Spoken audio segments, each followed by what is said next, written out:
Hi there. Most of you watching this already know, but my name is Mr. Weiler, and I am the choir director here at Detroit Country Day School. I teach vocal music for students here, grades 6 through 12, and it has been quite a journey. I have loved so much of what we've done over the years. We've been on the stage of Carnegie Hall, we've been in European countries, we've been selected top choir in the state twice, and we've been able to do some of the things that only the big schools usually get to do. So we have, for a small private school, we've done some pretty awesome things over the years. And in my 23 years here at Country Day, last year was weird, and we still made good music. I kept the literature light to provide us with flexibility, but we did some really good things last year. And of all of the things that we've done, like traveling and all those sorts of things, I'm in some ways the most proud of what we did last year. And I'm looking forward to taking some of the things that we've learned about recording and video making and all of that, and kind of incorporating it into what we do long term. It looks like we're going to be on the stage this year. The concert in November, originally scheduled for the Friday before Thanksgiving. That was scheduled before we found out we were going to be having the whole week off. So the concert is now November 17th. That's a Wednesday evening at 6:30, and it will be in uniform. Thank you, by the way, for getting all that taken care of. There will be a dress rehearsal the day before at the end of the school day that will likely not impact anything after school. It looks like we're going to be doing festivals and our festival concert downtown, and we're still eyeballing that Spring Pops concert to see what that looks like. Expect to see some information about ticketing. The concerts this year are going to have to be not for money, but just to keep a count on audience and to see what kind of space we'll have in the Performing Arts Center, to see if some of our kids would be able to watch each other's performances. It's always kind of an important part of the program and the concert for the students. But obviously we want to share our performance with our community. Since it's been, the last big concert we did was the Queen concert, which was 3 school years ago, which is really hard to believe. So it'll be ticketed, which basically means you sign up for a seat, so that we know how many people to expect, and therefore we can plan accordingly. It will also be live streamed, and it will also be professionally recorded, and so we will have preservation of those concerts going forward as well. Our grades this year, just a little bit about that.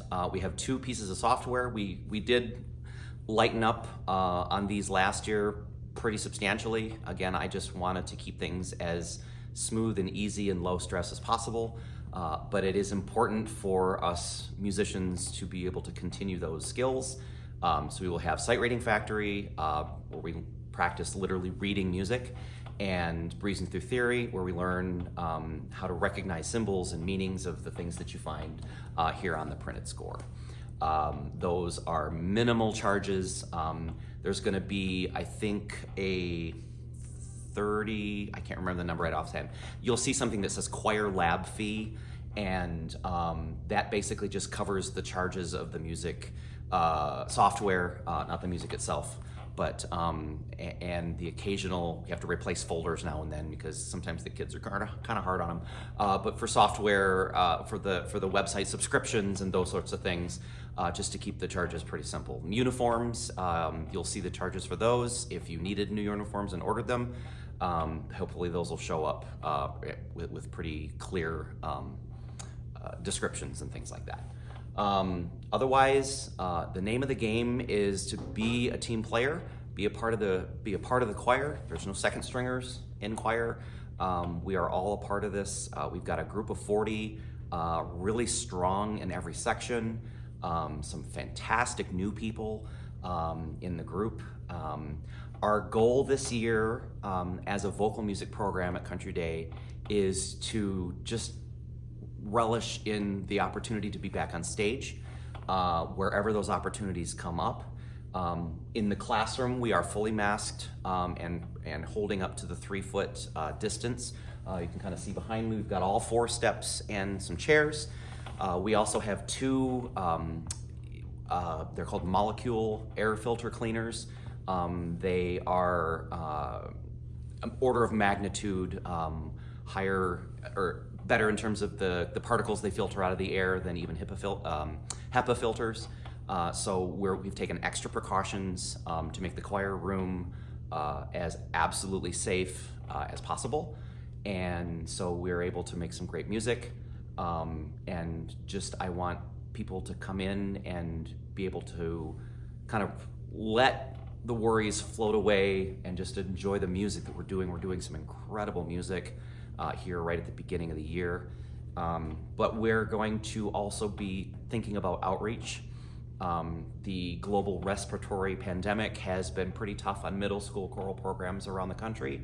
Country Day is no exception. And we haven't been able to do the kinds of concerts and things that typically attract new singers. The things that your kids will tell you made them want to join choir back when they were younger. We haven't been able to do those things. And so we need to kind of take advantage of the opportunity to be able to do those sorts of things again. So traveling to the lower school, doing a small performance in the 4th and 5th grade general music classes, things like that. Nothing particular yet, but just those kinds of things are going to be, we want to spread the word. Our kids really want to make sure that those that are not able to, have not been able to have the experiences that they had when they were kids, know what they would be missing out on. So that's a big project for this year as well. So that's choir. We're having a great time, both concert choir and Bella Voce, both of those classes. If your student is in Bella Voce, please just remember that that is an academic class period. It is block 8. It is during the flex time. I am trying to be flexible, no pun intended, with that time. If a student does have a situation where they need to see a teacher or they need to make up something, what I ask is that that student come to me with at least a day's advance notice.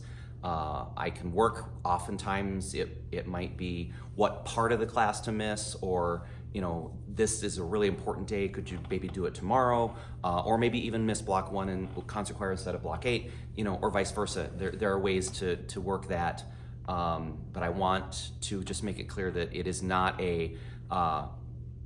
just a default. You can miss anytime. It's an honors credit, it's an honors music class, and it's a smaller group, and every voice is important. But I also want to be flexible with the reality of, the fact that sometimes we need to see teachers, and we still really can't do that at lunch yet. So it's going to be a fantastic year. If you have any questions, concerns, etc., I'm not going to be able to really see many of you, which is kind of disappointing. I've always missed that family reunion feeling at Meet the Faculty Night. But catch me on email, rweiler@dcds.edu. That's the best way to get a hold of me. I'm not great, I'm just gonna be honest, I'm not great about the phone. I will be happy to do anything I can to answer questions or anything like that. So again, this is an important year for the choral program, and I am grateful for the group of students that I have this year, for this to be the group that starts in sort of this new era, hopefully post-pandemic, if you will, is exciting. And I know it's going to be a great year, and I look forward to hopefully seeing you at a concert. Thank you, and I appreciate you watching this video.